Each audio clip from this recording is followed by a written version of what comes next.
Yes, it is. So, they called it the Ship of Dreams, which was mostly true because I imagined it every night when I went to sleep.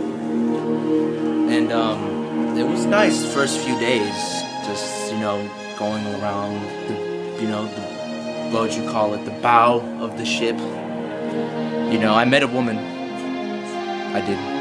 Her name. Every time I think of her name, it's just this image of her comes up, and I just can't seem to, you know, forget her face, you know. Even when she was burning alive, she was beautiful. It just seems like, you know, women like that, no matter what happens to them, just whatever, you know, they look beautiful doing it. So, like I'm getting too far, but you know, she was on the port of the boat, and I happened to be there. I was poor at the time. I didn't have any money. And she was rich. She was very rich. Like, she owned like 15 houses, and she had like houses for her maids, and her maids had maids who had houses which they hired maids to clean, and those maids had houses which they cleaned themselves. But I just kind of bumped into her and just told her straight up, I'm like, I like you and I want you. We can do this the easy way or the hard way, and luckily she chose the easy way, and we started dating after that. Forgot to mention, we were on this boat for about 5 years, so we kind of grew together. Do you know what I mean? So I can remember that night that everything kind of went sour. You know, we were in our room and we were playing Chinese checkers, which was actually regular checkers. We just called it Chinese checkers because we wanted to seem like we were doing something else. But there was an explosion, and I looked out of like my room, and I could see a man running down the stairs, and he was on fire. And from what I remember, my first thing to do was to get out my camera and videotape it, because I thought it was actually pretty funny, because it was like this old guy, and he had an oxygen tank, and I'm like, that thing's gonna explode in like a few minutes, and it did, and there was blood everywhere, and I don't even remember fumes were coming out, and I kind of got lightheaded, but she managed to like pick me up and like get me out to the front of the boat, like outside where everybody was panicking, and it was just pandemonium everywhere, just children throwing their parents overboard, and parents throwing their parents overboard, you know. And you know, there was this one guy just going around just shooting people.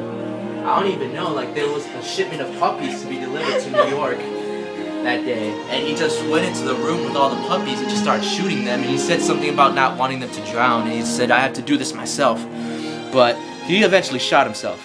So everything is going on, and we hear another explosion, and the boat starts to like sink.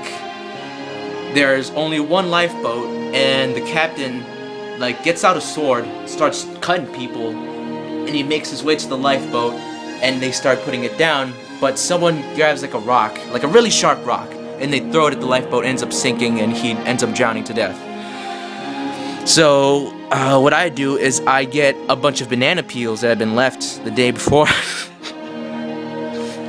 and I fashioned them into a raft,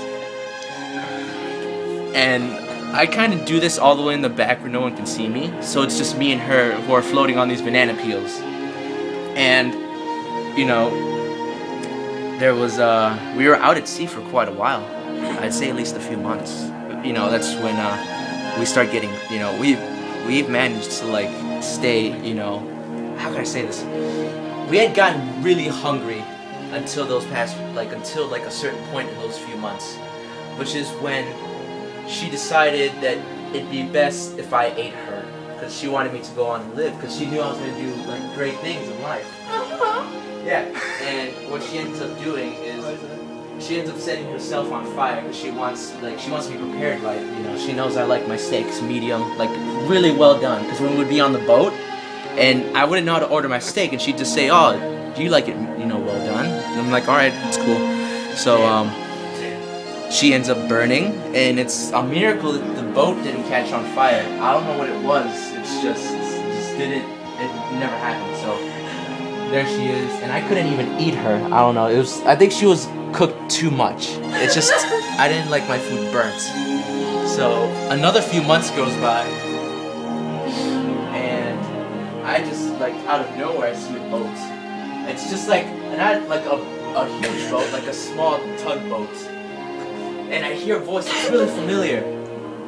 And, you know, I'm like, I've heard that voice before. And it turns out it was George Takei, who was on the original Star Trek. And he was, you know, out fishing for fish, because that's what he does on the weekend. And I was rescued, and I ate some steak that day. And that was a pretty good day. Moral of the story is, don't ever get on a boat, because like some bad shit happens on boats.